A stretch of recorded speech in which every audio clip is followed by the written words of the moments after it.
The snow was already 14 inches deep when Ingrid Halvorsen climbed down the ladder into the earth beneath her Kansas homestead, her arms loaded with split oak.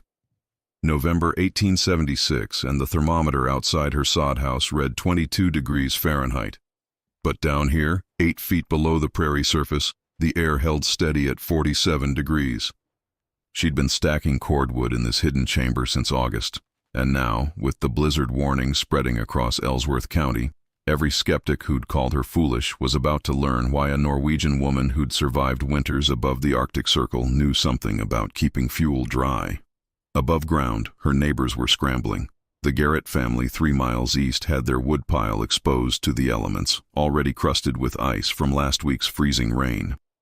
The Morrison brothers, former Missouri farmers who'd homesteaded the section north of Ingrid's claim, had built a lean-to shelter for their fuel. But prairie winds had a way of finding every gap in planked walls, and Thomas Whitmore, the Kansas Pacific Railroad surveyor who'd bought the claim west of hers, had laughed outright when he'd seen her digging that summer. Called it woman's folly, said she was wasting good planting time moving dirt for no purpose he could fathom. He'd stacked his winter wood against the north side of his cabin, confident that a tarp and rope would see him through. But Ingrid Halvorsen hadn't survived 3 winters in Tromsø, where the sun disappeared for 2 months and temperatures dropped to 40 below without learning that dry fuel meant survival and wet fuel meant death. The dugout she'd carved into the hillside slope behind her sod house measured 12 feet wide, 16 feet deep, and 7 feet high at the center. She'd excavated it entirely by hand over 6 weeks in July and August, moving 400 cubic feet of earth 1 shovel load at a time. The entrance tunnel sloped downward at a 15-degree angle, starting from a concealed opening in the back wall of her root cellar. Anyone visiting her homestead would see only the sod house itself, the small barn, the chicken coop. They wouldn't know that beneath the innocent-looking earth, she'd created a temperature-controlled vault that would keep 6 cords of seasoned hardwood bone-dry through the wettest winter the plains could deliver. She'd learned the technique from her father, who'd learned it from Sami reindeer herders in Norway's far north. They'd used underground chambers to store everything from meat to tools to ceremonial drums, understanding what the prairie settlers around Ellsworth County didn't yet grasp. The earth itself was the finest insulation ever created. 4 feet down, the ground temperature barely fluctuated regardless of what raged above. 8 feet down, it held absolutely constant, winter and summer, hovering around 45 to 50 degrees Fahrenheit in this latitude. But explaining that to Thomas Whitmore, might as well try teaching a mule to read Latin. "You're digging a root cellar behind your root cellar?" he'd asked back in July, standing at the excavation site with his surveying equipment still strapped to his shoulder. "Mrs. Halvorsen, I've mapped rail lines from Topeka to Denver. I've seen every kind of claim improvement a homesteader can attempt. This here's just peculiar." Ingrid had kept shoveling.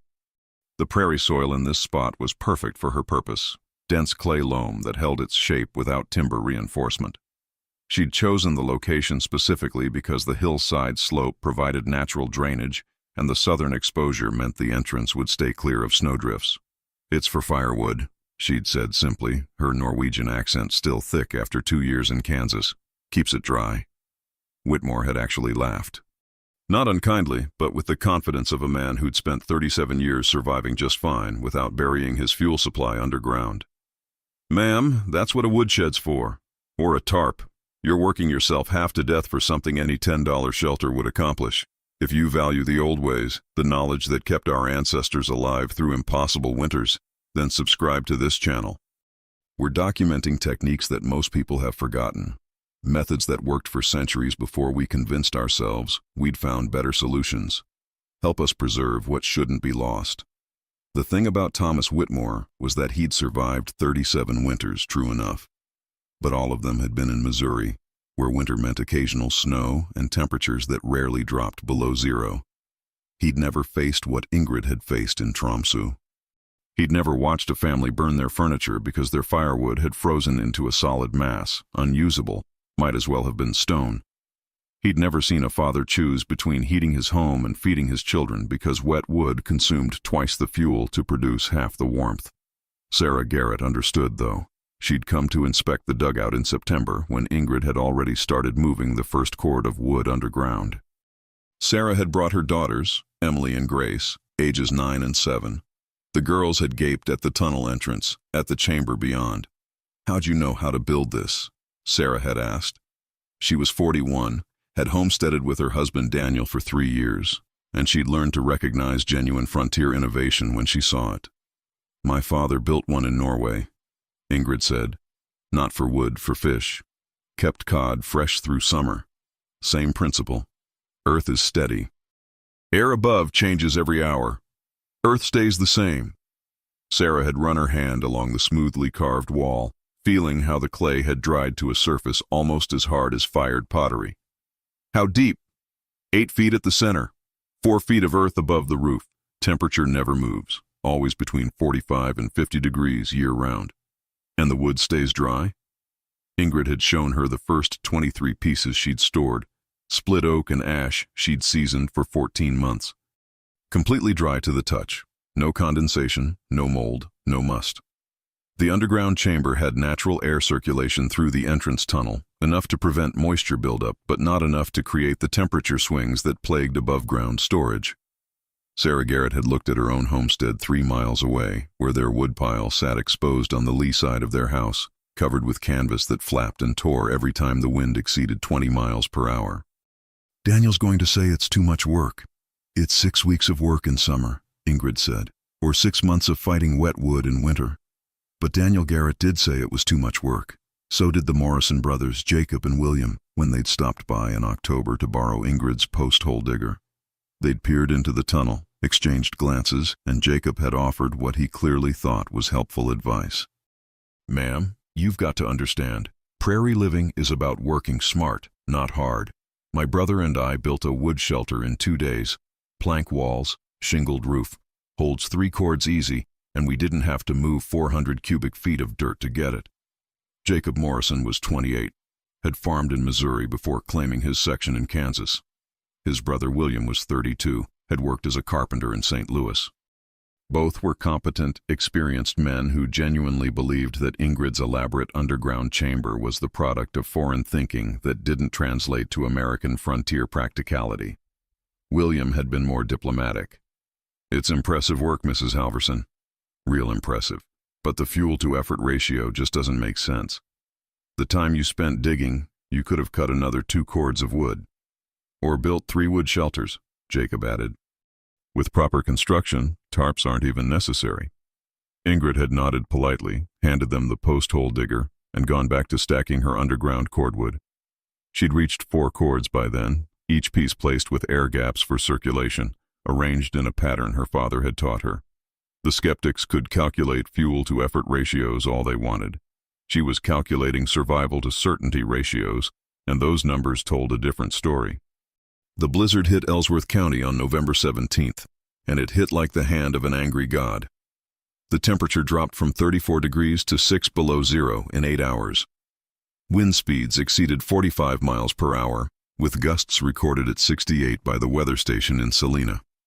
Snow fell at a rate of 3 inches per hour for the first 12 hours, then transitioned to a mixture of sleet and freezing rain that coated everything in a shell of ice half an inch thick. The storm lasted 73 hours without pause. Thomas Whitmore's woodpile, stacked against his cabin's north wall, became a sculpture of ice. The tarp he'd roped over it tore loose on the first night, and by morning his entire winter fuel supply was encased in frozen precipitation. He tried to split the ice-coated logs with his axe, but each strike did more damage to the tool than to the wood. The frozen moisture had penetrated the grain, turning seasoned oak into something closer to stone. The Garrett family fared slightly better. Their woodpile's canvas cover held for the first day, but the weight of accumulating ice eventually collapsed the framework. By the second morning, Sarah was trying to dry individual pieces on the stove inside their home, a desperate measure that consumed fuel faster than it produced usable wood. The Morrison brothers' plank shelter survived structurally, but the Kansas wind found every gap between boards. Horizontal sleet drove through cracks William hadn't even known existed. By the 3rd day of the storm, their fuel was 50% compromised, damp enough that each fire required twice the normal wood to maintain temperature. And in Ingrid Halverson's dugout, 8 feet beneath the screaming storm, 6 cords of split hardwood sat at a constant 47 degrees Fahrenheit, absolutely dry. She descended the tunnel every morning and evening, carrying up exactly what she needed for 12 hours of heating. 23 pieces for daytime burning, 18 pieces for overnight. The wood split cleanly, caught fire immediately, burned hot and long. Her sod house maintained an internal temperature of 68 degrees while the thermometer outside plunged to -11. On the fourth day, when the storm finally broke, Thomas Whitmore appeared at her door. He'd walked the 1.5 miles from his claim through snow that reached his knees in the drifts. His face was raw from the wind, his hands wrapped in cloth because he'd burned through his good gloves trying to chip ice from firewood. He stood in her doorway, a man who'd mapped railroad routes across 3 territories, and asked if she could spare any dry fuel. "My whole pile's frozen solid," he said. The confidence was gone from his voice. "I've been burning furniture for 2 days. Chairs, a table, part of my bed frame. I've got maybe enough for another night if I'm careful, but—" He trailed off, looking at the smoke rising clean and steady from her chimney. Ingrid invited him in. Her home was warm, almost cozy, heated by a fire that consumed wood at the normal rate because the wood was actually dry. She poured him coffee, waited until his hands had steadied around the cup. "How much do you need?" she asked. "I can pay," he said quickly. "I've got cash money from my last surveying contract. Whatever your price." "I didn't ask for payment. I asked how much you need." They worked out that 2 cords would see him through until spring, assuming normal fuel consumption rates. Ingrid had 6 cords in her dugout. Sharing 2 still left her with more than enough for her own needs, with reserve for unexpected cold snaps. She showed him the entrance through her root cellar, led him down the tunnel into the underground chamber. Whitmore stood in that space, surrounded by neatly stacked cordwood, and his expression went through several distinct phases. Confusion first, as he processed what he was seeing. Then understanding, as the temperature stability and complete dryness registered. Finally, something that looked a lot like shame. "This is—" he started. Stopped. Started again. "Mrs. Halverson, I mocked this. Back in July, I stood up there and laughed." "You did," Ingrid agreed. "You said it was woman's folly. I was wrong." "You were inexperienced," she corrected. "You knew Missouri winters. I know Arctic winters. Different knowledge, that's all."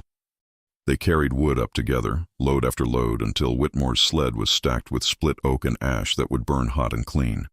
Before he left, he asked the question Ingrid had been expecting. "How did you know? How did you know the blizzard would be this bad?" "I didn't know this blizzard specifically," she said, "but I knew that eventually Kansas would deliver a storm that made dry fuel the difference between comfort and catastrophe. That's what my father taught me. Don't prepare for the average winter. Prepare for the worst winter, and then every other winter becomes easy." The Morrison brothers came the next day, then the Garretts. By December, 17 families had asked Ingrid how to build their own. She explained each time. Clay loam soil, good drainage, southern exposure, minimum 4 feet of earth overhead, sloped entrance for air circulation. 6 weeks of work, she told them. 4 hours a day. 400 cubic feet of earth, 1 shovel load at a time. Sarah Garrett asked if it worked for other storage. "In Norway, we use them for fish, meat, tools, grain," Ingrid said. "Anything that benefits from stable temperature." The conversation turned to knowledge sharing. The Lakota had used underground storage for pemmican. The Pueblo peoples built rooms underground for food preservation. Ancient techniques, indigenous wisdom, immigrant knowledge, all converging on the same truth. The earth offered what no human construction could match. If this kind of practical frontier wisdom matters to you, if you want to help preserve techniques that actually worked when people's lives depended on them, subscribe to this channel. These aren't romantic stories about the old days. These are documented methods that kept real people alive through real crises. By January, 3 families had started excavating. By March, 8 were building. The Garretts designed theirs for root vegetables. The Morrison brothers built a dual-purpose chamber for firewood and tools. Thomas Whitmore's version was most elaborate. 3 connected chambers at different levels, steps instead of a slope, drainage engineered with his surveying knowledge. "If I'm learning from my mistakes," he told Ingrid, "I might as well learn thoroughly." But the real vindication came the following November when Kansas delivered an even worse storm. This one lasted 5 days. Temperature hit 19 below. Wind gusts exceeded 70 miles per hour. Every family with underground storage sailed through without difficulty, while those who'd stuck with traditional woodsheds faced the same crisis as the year before. The numbers were stark. Families with dugout storage used 41% less fuel. Families with ice-coated fuel used twice their normal consumption and still struggled to maintain temperature. 3 homesteads ran out of usable firewood entirely. Ingrid Halvorsen, sitting in her warm sod house, burning perfectly dry oak and ash from her underground chamber, felt no particular satisfaction in being proven right. She'd never been trying to prove anything. She'd simply been trying to survive, using knowledge that had kept her ancestors alive in conditions far harsher than anything Kansas could deliver. On the 3rd day of that second blizzard, she descended into her dugout and stood quietly in the steady 47-degree air, surrounded by cordwood that would last through 3 more months of winter with reserve to spare. The storm raged above, shaking the prairie, testing every structure and every settler's preparation. Down here, 8 feet beneath the chaos, everything was calm, stable, certain. This was the genius of working with the earth instead of against it. Every above-ground structure required constant maintenance, constant vigilance against wind and weather and time. But this chamber, carved into clay loam soil and roofed with the prairie itself, would outlast any plank building. It would be here in 50 years, still holding temperature steady, still protecting whatever needed protecting. Her father had understood this. The Sami herders had understood this. Indigenous peoples across continents had understood this. The earth was humanity's first shelter, first storage, first defense against the elements. Modern settlers had forgotten that wisdom in their rush to build visible structures, to stake claims with obvious improvements. But Ingrid Halvorsen remembered, and now 18 families across Ellsworth County remembered too. By the spring of 1878, 47 homesteads in the county had constructed underground storage chambers. A researcher from Kansas State Agricultural College, Professor Martin Hendricks, came to document Ingrid's dugout that April. He'd been studying traditional methods among immigrant populations and spent 3 days taking measurements and temperature readings. German settlers in Nebraska, Swedish families in Minnesota, Czech immigrants in central Kansas, everyone's bringing knowledge from their homeland, he told her. And the Pawnee, the Mandan, they've known this for centuries. Earth lodges, storage pits. We're not discovering anything new, just remembering what was forgotten. His paper, published 6 months later in the Journal of Agricultural Science, featured Ingrid's dugout prominently. It circulated through agricultural colleges across the Midwest, influencing farmers who were learning that frontier survival required humility about what actually worked. And Ingrid Halvorsen kept living her quiet life on her 160-acre homestead, tending her chickens and her garden, cutting and storing her firewood, preparing for winters that might or might not come with catastrophic force. She'd proven nothing except that preparation, beaten panic, that knowledge beaten stubbornness, that working with natural systems beaten fighting against them. The spring of 1879 brought Michael and Catherine O'Brien to her door, Irish immigrants who'd filed a claim 6 miles west. Ingrid helped them excavate for 5 days in June, teaching proper technique and principles. By the time they finished, both understood not just how to dig a dugout, but why each element mattered. "You've taught us how to work with this place instead of conquering it," Catherine said on the last day. Ingrid thought about that comment for a long time. Working with the place instead of conquering it, that was the difference between homesteads that lasted and claims that got abandoned. Take a moment right now and subscribe if you haven't already. These stories aren't entertainment, they're preservation. Every technique we document, every method we share, that's knowledge that otherwise gets lost when the last person who remembers it dies. Don't let that happen. The winter of 1879-1880 was mild, and a few voices suggested the preparation had been overcautious. People had short memories for hardship. But the winter of 1880-1881 made previous blizzards look like spring showers. 3 massive storms hit between October and February. The first dropped temperatures to -23 with 49 inches of snow. The second reached -28 in December. The third came in February, and by then Ellsworth County was isolated. Roads impassable, railroad service stopped, supply lines severed. Every family without underground storage suffered. 2 homesteads burned their barns for fuel. The Hendersons abandoned their claim midwinter. forfeiting 3 years of improvements because they couldn't maintain heat. The families with dugout storage survived comfortably, using normal fuel rates, never facing desperate choices between freezing and burning their homes piece by piece. Thomas Whitmore's elaborate triple-chamber dugout became a community resource. When the Petersons' chimney collapsed during the February storm, leaving them without safe heating, Whitmore took the family in and shared his underground fuel supply. 8 people lived in his cabin for 3 weeks, sustained by wood that stayed dry 8 feet beneath the screaming prairie wind. The Morrison brothers used their dual-purpose dugout to house not just firewood but also their pregnant mare, recognizing that the stable temperature underground would be safer for the animal than their drafty barn. The foal was born in March, healthy and strong, in conditions that would have been impossible in conventional shelter. Sarah Garrett's vegetable storage dugout kept her family fed through the entire crisis. While other homesteads ran low on preserved food because root cellars couldn't maintain proper temperature consistency, the Garretts had potatoes, carrots, turnips, and cabbage that stayed fresh from October through April. The difference between 47 degrees and the wildly fluctuating temperatures of shallow root cellars meant the difference between nutrition and near starvation. By spring 1881, underground storage had transitioned from novelty to standard practice. New homesteaders received advice from the land office: dig your dugout first, build your house second. Experienced settlers helped newcomers, recognizing that community survival depended on everyone having adequate preparation. Professor Hendricks returned in May to document the winter's results. He interviewed 23 families, comparing fuel consumption rates. The numbers were definitive. Underground storage showed 47% better efficiency on average, with some designs reaching 58% improvement. His second paper, published in 1882, reached agricultural colleges nationwide, spreading the knowledge across the frontier. And Ingrid Halvorsen kept living her quiet life, tending her claim, heating her home with dry wood from the chamber she'd dug 6 years earlier. The dugout had required 6 weeks of hard labor in the summer of 1876. It had provided reliable, superior performance for 6 winters and counting, with no maintenance, no repairs, no degradation of function.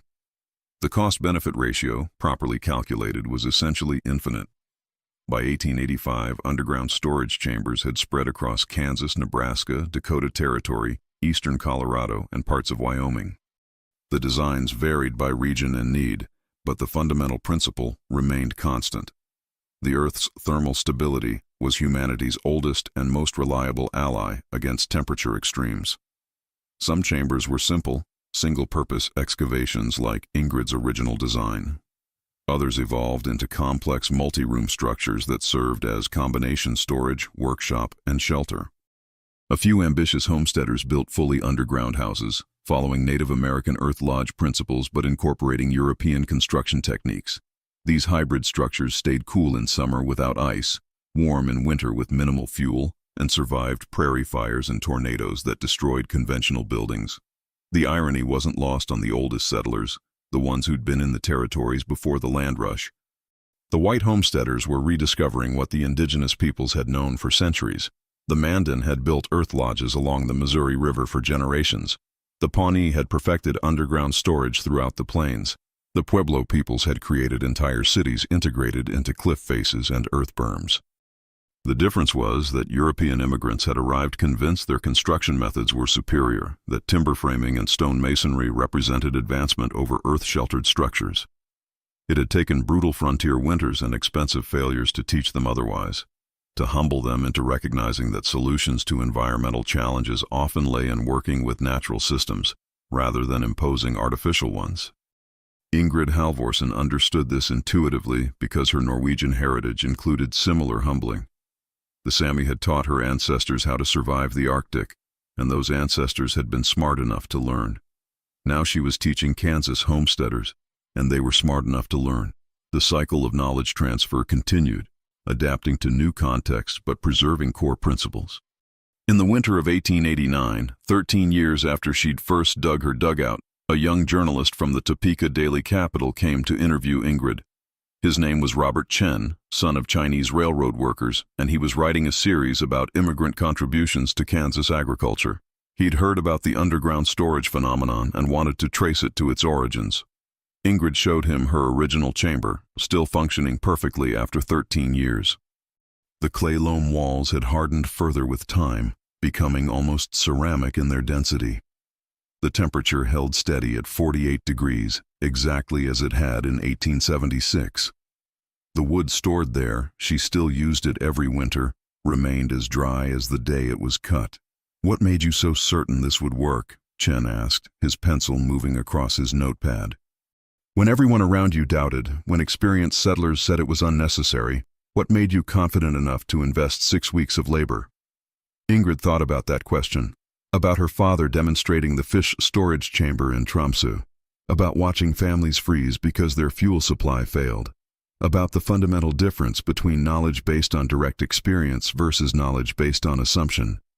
"I wasn't certain," she said finally. "I was prepared." There's a difference. Certainty means you know what will happen. Preparation means you're ready for what might happen. I couldn't predict that Kansas would deliver those terrible blizzards in 76 and 77. But I could prepare for the possibility that it might, and if it did, I'd survive. Chen wrote that down, underlining it twice. "And now? Do you feel vindicated?" "I feel grateful," Ingrid said. "Grateful my father taught me. Grateful the knowledge worked here as well as it worked in Norway. Grateful that other families learned before they suffered unnecessarily." The article ran in February 1890, part of a 6-part series on immigrant agricultural innovation. It featured Ingrid's dugout prominently, alongside German dry farming techniques, Swedish windbreak systems, Czech irrigation methods, and Irish potato storage practices. The series won recognition from the Kansas Historical Society and was later compiled into a booklet distributed to new homesteaders. But the real legacy of Ingrid Halvorsson's underground chamber wasn't the newspaper coverage or the academic papers or the widespread adoption across the prairie states. The real legacy was quieter, more fundamental. It was the shift in thinking among a generation of settlers who learned to ask not, "How did we do this in the old country?" but rather, "What does this land require, and what knowledge, from wherever it originated, helps us provide it?" That mental flexibility, that willingness to learn from Norwegian immigrants and Lakota earth lodges and ancient Pueblo engineering, that humble recognition that survival wisdom came from multiple sources and needed integration rather than competition, that was the true transformation. By 1900, underground storage was so common that newcomers assumed it had always been part of prairie homesteading. Ingrid's chamber, now 24 years old, still functioned perfectly, holding steady at 47 degrees, protecting everything she placed in its keeping. On a cold January evening that year, Thomas Whitmore stopped by. Now 73 and retired, he'd become a friend over the years. They sat in her warm kitchen drinking coffee. 24 years, he said. "That chamber's older than most buildings here, and it works better than the day you finished it." "The earth doesn't age the way wood ages," Ingrid said. "My father used to say the best solutions don't require constant fixing." "You changed how people think," Whitmore said, "about respecting knowledge from unexpected sources." Ingrid shrugged. "I just dug a hole and put wood in it. The rest is just people learning what they should have known already." If you've stayed with this story to the end, then you understand that this isn't really about a hole in the ground. It's about the wisdom to recognize that solutions to new problems often lie in old knowledge. It's about the humility to learn from people whose experience differs from yours. It's about the courage to invest effort into preparation even when skeptics say it's unnecessary. Subscribe to this channel if you want more stories like this, real techniques that worked for real people when their survival depended on it. This is knowledge worth preserving, worth passing forward, worth protecting from the forgetting that threatens everything our ancestors learned. Ingrid Halvorsson died in 1907, at age 70, still living on the homestead she'd claimed in 1874. Her dugout chamber outlasted her by decades, still functional, still holding temperature steady at 47 degrees regardless of what raged above. Later owners of the property used it through the 1920s, 30s, and 40s. A tornado in 1951 destroyed the sod house and barn above ground, but the dugout remained intact, unaffected, unchanged. A soil conservation researcher found it in 1963 while studying underground structures in Kansas. He documented its construction, measured its temperature stability, and marveled at the hardness of clay walls that had been exposed to air for 87 years but showed no degradation.